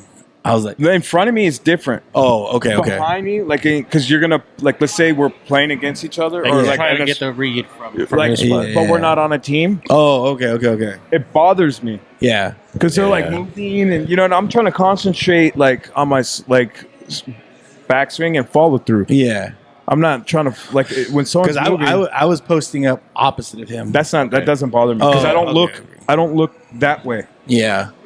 Did that Just make looks sense? down. Yeah. You're After here. I hit my ball, I'm still looking down, but I'm more constant. This is my Yeah. dominant eye, so I it see what you mean. concentrates over here. Yeah. And some people don't like it when they're swinging. Someone in there.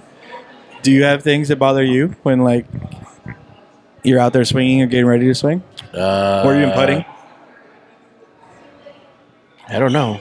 Does it bother you when you hit a somewhat like it was a decent shot? Yeah. It was looking good, and then it goes bad, and someone says, "Oh, good shot."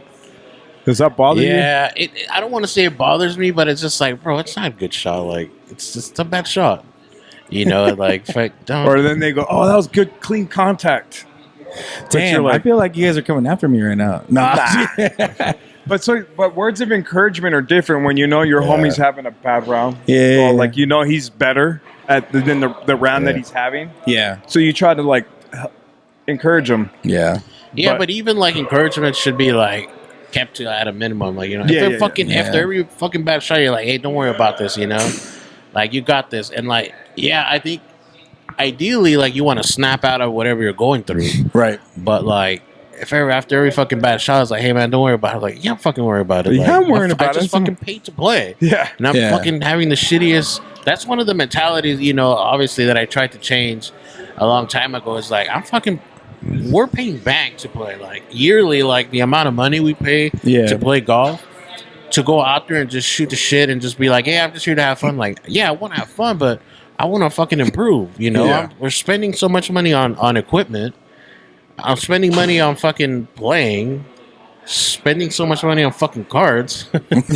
Like I don't want to fucking I don't want to fucking like I don't want to hear like, yeah, it's all right, like yeah, like every now and then it's cool, but I just it's one of those things where you just I'm gonna start going, Eric, you fucking suck, bro. You need to get back to the range. What the fuck is happening to you, bro? maybe that'll be the actually work, be like, oh yeah, you will. motherfucker, Yeah. all right, gotcha. Dude, Boom. you can't even hit the ball. You bust a Kobe. You're like, all right. Dude, you should just damn, pack up Kobe. and go home.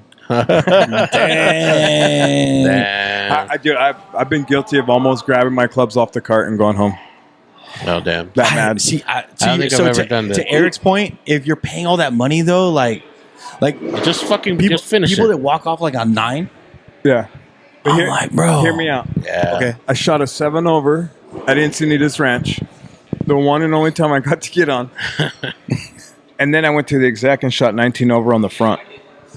Oh, Yeah, that's rough. But that back to like early in the conversation where we said like par threes in most places, like it's a whole different ball game than fucking playing a big Yeah. course. But you get what If I'm... you get- The 100%. I was just Yeah. like, what? Mentally, like, what the fuck is going on? Like, I just fucking played a really big course and I shot 7 over, Yeah. and right here on the front 9, I'm like 19 over. It's just like, And then I went, Yeah. dude, if I get one more fucking bogey, I'm out of here. Yeah. I'm out of here. And I set it on walking off at 8, going into 9, right? And I'm walking Yeah. this time, right? I'm not in a cart. And I'm walking. I go like a string of pars, like 7 or 8 pars in a row. I only shot 1 bogey on the back. Damn. And if I would have gave up, I would have never done that. Yeah. You know what I mean? So like Yeah. like this is going on being said. Like when people have bad rounds, I always tell them, play it out, get it out of your system. Yeah. Just get it out, finish it. Yeah. Because it comes around. So this is kind of a nice combo because we're talking about words of encouragement and bad rounds. Do you guys get pissed when like someone in your group turns into a swing coach all of a sudden? And they're shitty Yeah. or they're decent.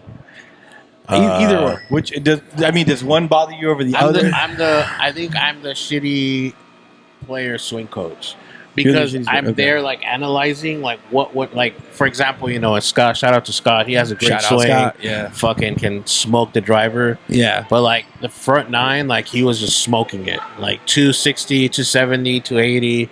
Fucking I was like, damn dude, I wish one day I could do that, And then the back nine, like smoking it, but it was going like fucking slicing it. Right. Like crazy, like fucking 50, 60 yards to the other fucking.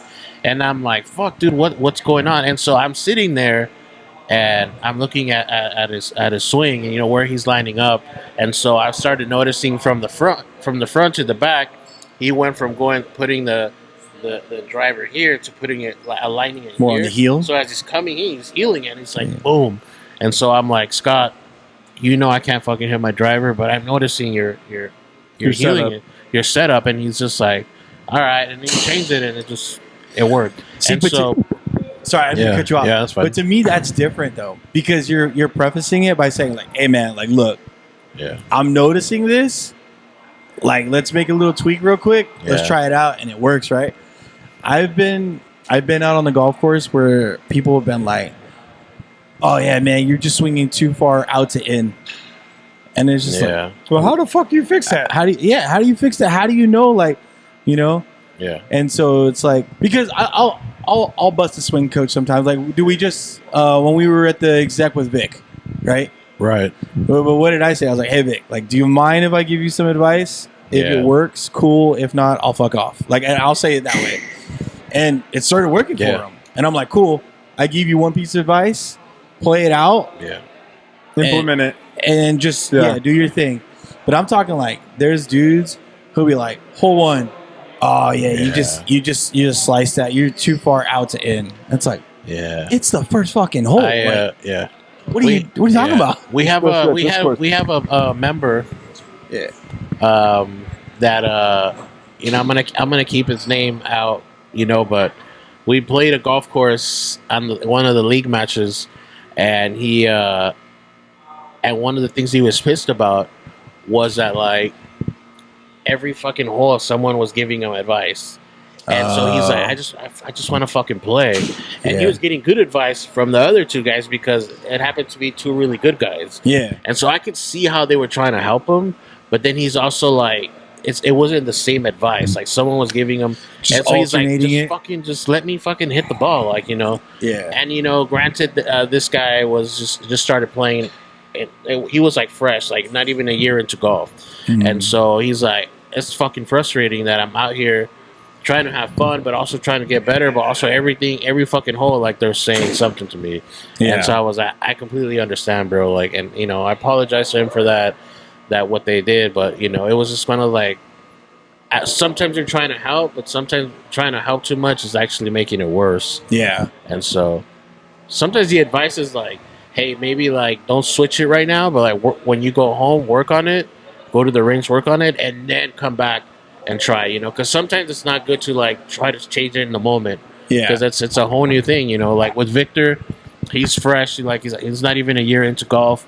And so, like what Ralph did was like, hey, like, can I give you some advice and then just roll with it if you want to now, or try it later. And so that works out, but when you got some people like telling you every hole like what you're doing wrong, but it's not a consistent like one thing, and this is just, I can see how that can mess up your golf game.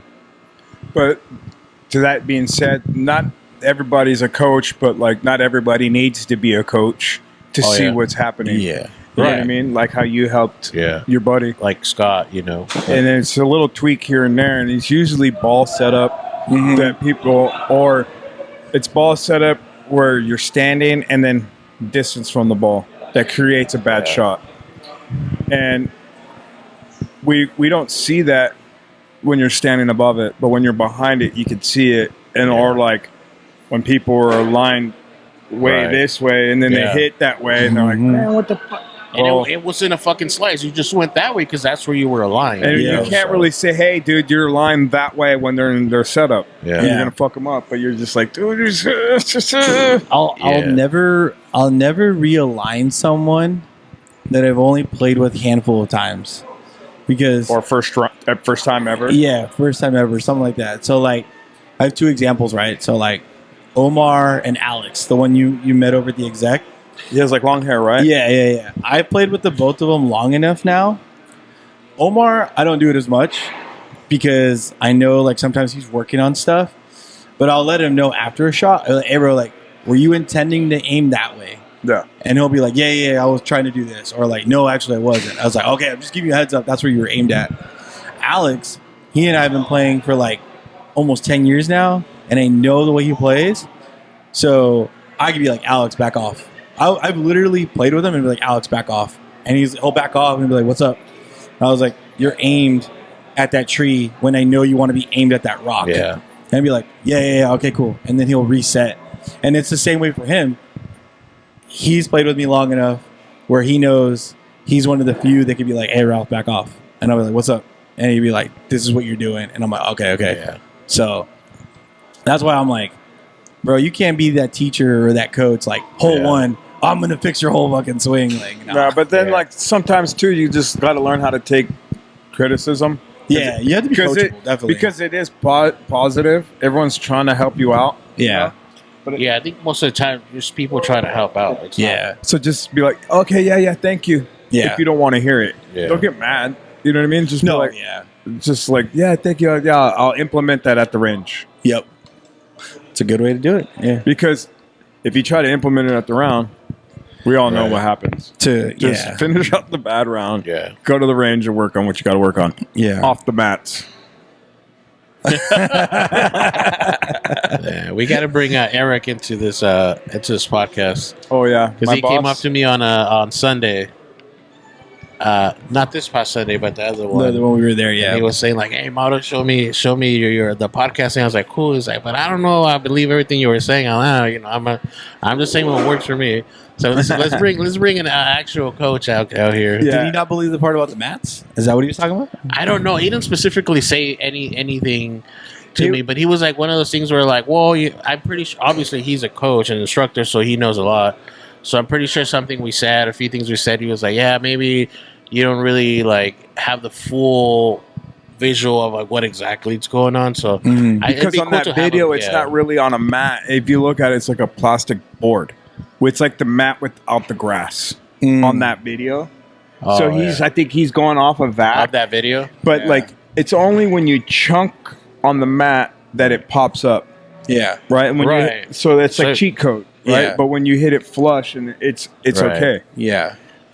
Yeah, I just don't like hitting off mats because you don't play on a mat. Yeah. You know, I mean, Yeah, unless you that's go the into a par Mississippi 3 course, part, yeah, all they have is mats. So, yeah. I mean, what golf courses here? It's like what Muni, Rancho Carlsbad, Encinitas Ranch. They have mats? No grass. to hit off grass, of. like ranges? Yeah, Hodges? Hodges, Hodges is- Emerald Isle, Emerald. Yeah, has Emerald Isle there, grass. yeah. if you want to call that grass. But I think that's it, right? In San Diego, North Yeah. County. That's Does Stadium Golf have grass? I think they have grass, right? they have a grass section, I believe, but they're predominantly mats. Yeah, I think might have. I haven't been there in a while, so. Hot take. I'm not a fan of that range. So, but back to Eric. Yeah. What did you want to bring in? Oh, that's a conversation we'll have. Trying to bring Eric in. Oh, into the podcast, you mean? Yeah. Oh, I thought yeah, you meant yeah. into this conversation. No. Oh no! Bring him in here and let's. Oh yeah, he'll love yeah. to come in here. Yeah, there's we got something in the works to bring on a golf coach on into a episode here soon. He's actually in the building right now, so tease on that. But yeah, To give you like a preview on Eric, he is the manager of the course, but he's also a staffer on Strixon. And he's also a swing coach, and he has the TrackMan and fit you proper for the proper clubs. But if you guys have ever worked in a golf course or have ever been in a golf around it and seen the dynamics, him and Luis, I have to say, hands down, are the best bosses that I've ever worked with. Yeah. In what way? Like, As far as caring about their employees and as far as caring about the course and looking out like for employees, like for instance, we're closed Monday, Tuesday, Wednesday for aeration. They set up 2 tournaments for us. One on a simulator at a guy's house that's employee. His dad has shout out to Ben and his dad, Al. They were in my birthday tournament. okay. Yeah. They have like a man cave with the simulator, and so we're gonna do like this like TGL type of stuff there. Okay. And then on Tuesday we have an employee tournament. At the big course? 2v2s, yeah. Oh. Well, are you saying you're closed this week? This upcoming week? They're aerating. Oh, okay. The big course is closed right now. This week. Oh, okay. Next week, Monday, Tuesday, Wednesday, we're closed. Yeah. And I think we're doing the big punches Okay. Yeah. with the sand. When I played with him for your birthday, he was in my group. He was also pretty like critical of what some of the greens were looking like. He's like, man, these are looking like crap right now, or like some of the tee boxes, and I thought that was cool. You know, that him as a manager was like, I was like, all right, cool. We all take pride. Yeah. You know, like especially us older guys, like the younger guys. You know, like obviously they're gonna be on like take the job and you know why they go through college and dip when they get a better career. Yeah. But us older guys, and this is another thing I wanted to say on the podcast. If you guys ever get a chance to work at a golf course, do it. Just as a golfer, I feel like everyone should. Yeah. yeah, just so you get the perspective of the golf course, and you sure. will change your whole outlook. Yeah. On one thing that I know I'm guilty of is riding the fairways like on a big course on the golf cart. Right? When the unwritten rule is when you go to you're supposed to stay on the cart path till you see your ball. And then cut across. 90 out, hit your ball, go back. Yeah. I'm guilty. I'm cruising, you know, picture me rolling. Yeah. Rolling down You know? the street. So, but that being said, like after like working there, you start seeing where the carts jump off on the fairway and it starts ruining the grass and, you know, and you start like... They create like a little path and that's the thing. Once it creates a little path, and everybody feels like, "Oh, like we're gonna get down through here." And then not only that, when you're walking off the green, you start seeing foot traffic, like game trails, we call them. You know, and the same people walk. You you learn to step aside or fix your divot in the fairway. A lot of people don't. Or ball marks on the green. That's a big one for me. It's like, does that bother you guys? Yeah, I hate when I walk up to a green and it's just peppered. Yeah. It's like, dude, like It looks like it's in a bombing zone. I'm that guy that I will go fix like 5 or 6 divots. I mean, obviously, I'm not trying to slow down the round, but I'm like, all right, let me fix some of these. You're taking pride of the course you play in, you know? And I think even if you look at it from a selfish standpoint, I mean, for you, you're taking it from like a pride standpoint. Like, yeah, like take care of the course. You know, like Eric said, we're spending time and money. And, you know, in most cases, we're out there 4 to 5 hours. Like, take care of the damn course. But from a selfish standpoint, like everyone's complaining about prices going up. Take care of the golf course. If you take care of the golf course, the prices won't go up. They won't go up, at least not as quickly. Yeah. You know, like the price of water is always going to continue to rise. But like, if you take care of the golf course, less maintenance going to be needed. It just makes too much sense. Yeah, cost of water is expensive. Yeah. I don't know how Palm Springs does it, or like. Well, they shut down Phoenix. in the summer. They could strip it straight to dirt. Well, Kev was just talking about Rams Hill might go year round. They are now. They They are already. I heard through the grapevine, through other golfers at the course, that they are now. Yeah. Because they used to strip it down too, right? To dirt. Shut it down in the summer because you can't water all that grass. Yeah. Well, yeah, and then it dies. Not all of them though. Some. No. Like, they were stripping it down because they were resodding it with a different every type. year, though. Well, at least this time around, it's new grass. Like a new type of grass. So, like at my uncle's course, he lives out in Palm Desert. He lives on Woodhaven. Oh. He says every year at the end, like when it gets to like 90 something, they shut the course down, strip everything from green to tee box. Really? Dirt. Take it all out, get rid of it, reseed, and then he goes, when they're ready to go, it's back. Dang. He goes, most of the courses That's do that out there. interesting. I didn't know that. That's crazy. Most because they get those sandstorms. Yeah, and it just And then it's butchers it. 120. Yeah, How are you going to save that grass? yeah. That's true. Yeah. It's cheaper just to strip it, not pay water for X amount of months, And just regrow water it it. right before it needs to be ready. Yeah. and just oversaturate it. I mean, that's Arrowwood doesn't need to do this because we're in San Diego and we got a lot of moisture. But we played. When did we play Arrowwood for the league? January. January, February, February, like the earlier February. Yeah. So we played it right, and it was like hole four. The tee box was just stripped. They left like a little patch for like people to play off of. Yeah. They usually put a mat. Some courses will put a mat. Yeah, I've seen that. Like you were telling me, remember you had the... Those Lagos used the mat for a while. But at Arrowwood, that whole tee box was stripped outside of like near the championship tees. They left like a patch there. I went back like 2 weeks after the league with Omar, and it was beautiful. Yeah. Fresh sod, like beautiful tee box. Dude, they must have just opened it up like the day before because I saw like maybe 2 divots, and I'm like, gosh, this is what the pros got to feel like when you get that fresh tee box. Yeah. Did we show him the Los Cafueros? No, I don't think I've showed him yet. So, guys, what Mauro's talking about, like I said, hopefully in 2025 we'll do some collabs with him. He's an artist. I'm gonna drop his Instagram right here, but the guy does murals and all sorts of artwork. So he's playing with some concepts here. Yeah. In the group chat. You like that? Yeah. We're open to everybody, race, creed, whatever you are. So we got our weddles in the group, and Riley's the first person I ever heard use that term like 4 years ago. He was like, oh, I'm a golf weddle. I'm in the group. I made it. I was like, so yeah. I'm a golf weddle. I'm half white. Yeah. He's a good peanut butter Oreo. Right? Lima bean. Oh man. Well, yeah, guys, excited for 2025 and what we continue to do with the brand and the podcast. It's been a fun episode, guys. So thanks for jumping on. We got to do that break par on the front 9 at Muni. Yeah. I'm so down to do that. That's a goal of mine is to break par at Muni. So at least on the front 9. So Front 9? Front 9.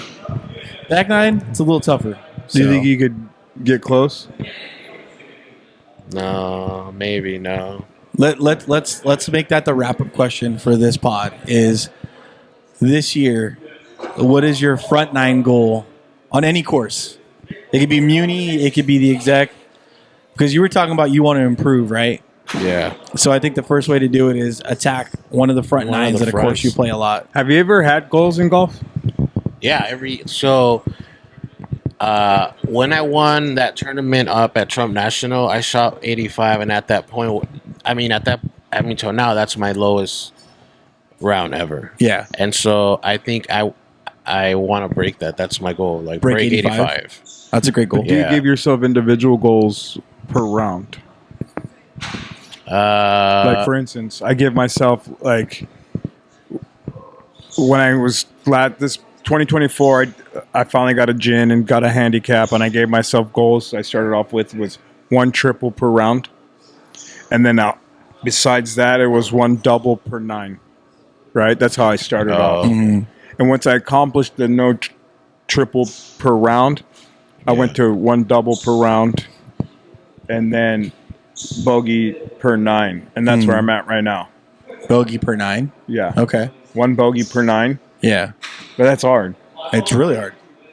That's really hard. Yeah, I don't do that. I think the only thing I do is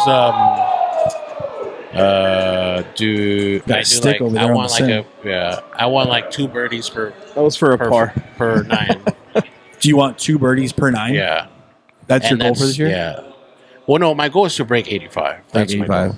Okay. But what I'm saying, like, when I do have like a smaller goal when I'm playing around, I'd like to have like 2 birdies per round, per front, per 9, whatever. Do you do any putt goals? Do I? Yeah. So I bought a notebook. Mm-hmm. It almost looks like what do they call it? What do the pros have? The Straka lines, the little notebook in their back pocket. the scorecard book. Yeah. So I bought a little notebook like that, and I actually journal my golf swing. So because there was a point in like 2023, like I could not swing the club. Like I just lost my swing.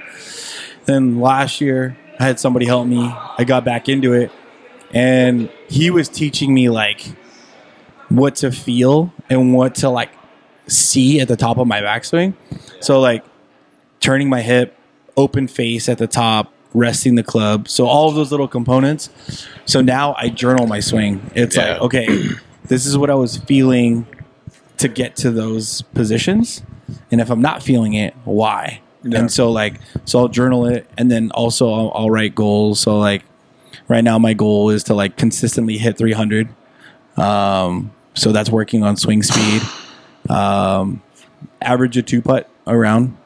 So like I'm not saying I'm going to eliminate 3 putts, because I'll be honest, I'm not at that point yet, but you know, if you try to have like 1 per 9, 1 3-putt per 9. Yeah, something like that. But as long as I'm averaging a 2-putt by the end of the round, I'll be happy.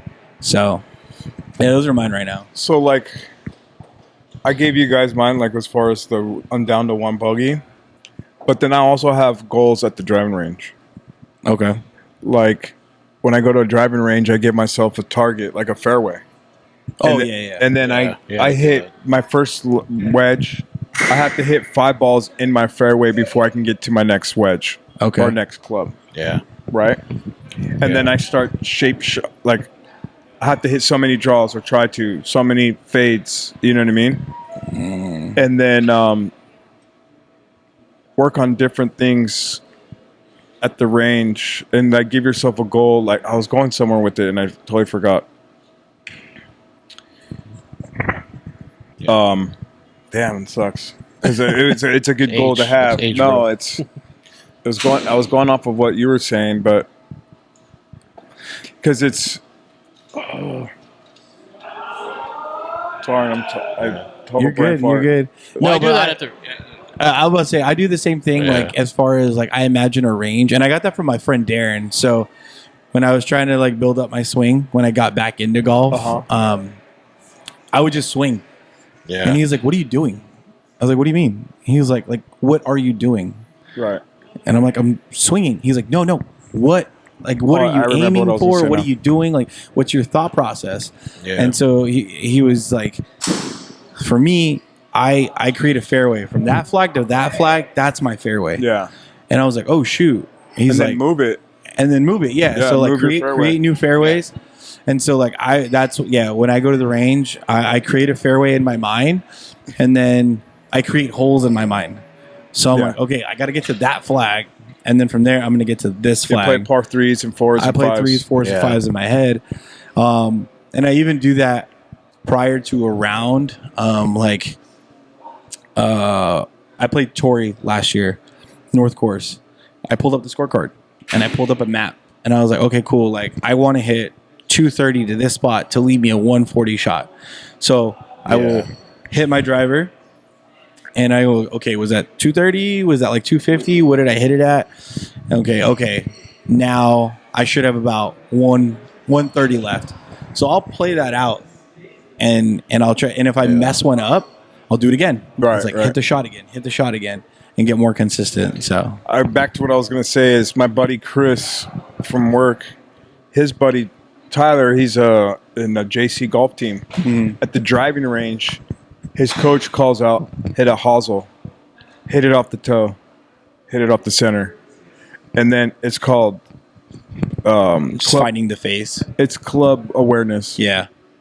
And so like if you hit it on purpose, hit a hosel, hit your toe, then hit the center, and do that repetitively, you're going to know like when you're hitting a bad shot and why you hit the bad shot and how to hit a good shot. Yeah. You know what I mean? So that's this year's goal at the range for me, to implement that more, because it's hard, like to hit a hosel shot. like a hosel rocket on purpose. I couldn't do it on purpose. Like I don't. I tried it. I do it when I'm playing golf. You can do it, but I guarantee you can do it. You can do it. Well, yeah. I mean, because you've never tried it, right? Well, yeah. It's kind of like that theme: aim small, miss small. Yeah. It's like I'm gonna put the ball here and try to do this and so try to do that. After I did it one time, and I was hitting the ball, and then I would realize when I was coming in too opened. Yeah.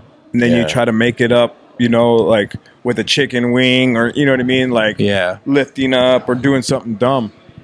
It helps to practice with a purpose is what I guess I should say. Yeah, no, I think that's the biggest thing is practicing with a purpose, whether it's that doing the fairway or you were going to say, Eric, I think. Yeah, I learned that from Miguel. When I would go to stadium golf and he's trying to help me with my swing, like him and one of his friends would do the same thing. They set up like the fairway. They set up like this is a while back, but like I always kind of like felt like why do you bring your rangefinder to the fucking you gotta know what you're hitting. And so I started doing that a while back, but with Miguel also taught me that it's like don't just show up to the range to try to smoke something like anyone can spray a bucket of balls. Like you can hit the ball like straight, but like can you hit it at the targets? Like those flags, those sticks out there, depending where you go, they're there for a reason. Yeah. And a lot of the times, I was always guilty of just fucking buying a fucking jumbo fucking bucket and just fucking trying to hit every ball and be like, what did I learn? It was like, I learned my body is fucking tired. After, like, if it's like 120 balls, like after 70 balls, you don't even hit that much in a round. Yeah, exactly. So I will say, though, to that point, though, I like to simulate fatigue by hitting so many balls because when you start playing the hot rounds or you're walking the course, when you're tired, you lose a swing. Yeah. So to your earlier point of creating a routine, when I get to that point of like, okay, I just hit like 70 shots, my body's starting to get tired, I will now purposely play target golf where I'm like, okay, I am tired. Can I hit that target now? Yeah. And then if I'm not, why not? And it all comes back to like what you were saying, like club face awareness and all that stuff. Like you have to learn your swing. A lot of people don't understand their own freaking swing. Yeah. Yeah. And it's like, so understanding like, why am I hitting the toe? Why am I doing that? So like when I'm tired and if I fade it, I've now learned I'm not fading because my hands are late or my wrists are late. I'm fading because I'm not closing my hips fast enough to close the face. Yeah, you're being lazy. Yeah, I'm being lazy, and so I'm not closing the face. Well, not being lazy, but you're fatigued. I'm fatigued. Yeah. So now I'm like and it doesn't teaching have myself to feel how to like do it. I'm out of breath or anything. It's just your body naturally just you create that fatigue, and it's not like a lot of people like confuse it where like, man, like you're sweating so much, or no, dude, it's just your body after like rotating and doing all that for a while, like like you like what same thing with Scott. As much as it was his alignment. Like he was smoking it so hard on the front nine that by the back I felt like that could have been. He was tired. Yeah. But it's like that goes to being said. Do people take their electrolytes at the turn? Are you rehydrating? Like you see golfers, they're drinking protein shakes on the course. They're drinking. HopDon takes Tylenol though. Yeah, I take extra strength. I leave. I'm the pingas. I got la pinga. Leave. Hey man, Eric's gonna jump on and watch this episode and be like, they're full of shit. No, hey, but like that being said, I went to Albertsons to get a fruit like salad one day, and then I saw they had the watermelon fresh pressed juice like in a bottle. Yeah. And I bought it. Right, and I got two. It was like $2 for $7, right? And I was like, "Oh, I'll drink these at the turn," And I didn't think anything of it, And I was like, put it on ice, and bro, when I drank that, I felt like a new golfer. Yeah, because you're feeding your body. But and it was like potassium, electrolytes, all this good stuff for you. And I was like, why don't we do this more?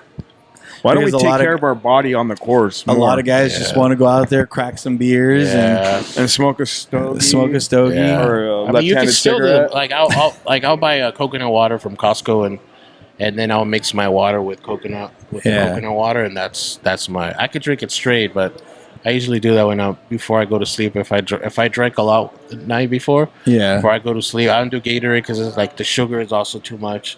Yeah, but I just chug a whole coconut, like a 20-ounce coconut water, and Have you ever played an absolutely sober round?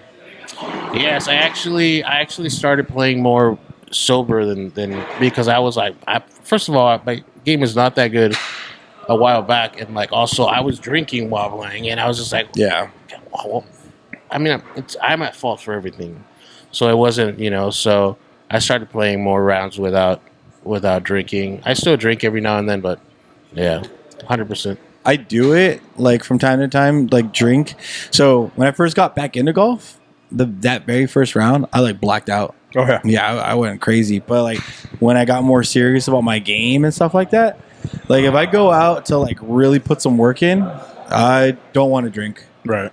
I'll have one or two with the homies and chill and all that, but I really like if I'm trying to get a score, I'm not drinking. Have you ever had a good round wasted? I wouldn't say wasted, but on a good buzz because I'm just loose and I'm just swinging. Yeah, I had I shot an 88 at Boulder Rooks, blacked out on the back. Like I was blacked out. Like That's where I blacked out. I blacked out at Boulder. We were doing shots of like Fireball and like the Jameson, and because the group of us we were going to meet up with our ladies and go day drinking after. So we were the pre-party. Bro, we were hammered when we got off the course, like, and then to the beach to meet up with our ladies. Their ladies were like, "How are you drunker than us?" You guys are gone. It was waste. Yeah, I don't like it no more. No, yeah, it's one of those things where like I love a good drink and all, but I try to keep it light. I try not to drink. I like do one or two, and I want to finish out the round feeling good. I want to be like in my head and all my that. My old ass is getting hungover before I even go to sleep now. I get these stupid headaches like on the way home from... Oh, yeah. Back from those Lagos, you were already getting a headache, yeah. It sucks. I'm a one and doneer. Yeah, it's you get into an age where like... It just doesn't even feel good anymore. Like I stopped drinking a lot, and like so even this like 3% beer, I'm pretty sure I know this is a good one. It's like a brown so I'm like I'm already like I'm draggy. Like that's the one thing I hate, like waking up draggy like the next day. So dragging ass the next day. So. Cool. Well, right on, guys. We're getting close to shutting down Dogleg here, so shout out to Dogleg again. Shout out, yes, sir. I just want to do a major shout out to Dogleg and Kev and the crew here for having us. And the golf league. And the golf league. I'm telling you guys, you can probably hear the driver swings back here.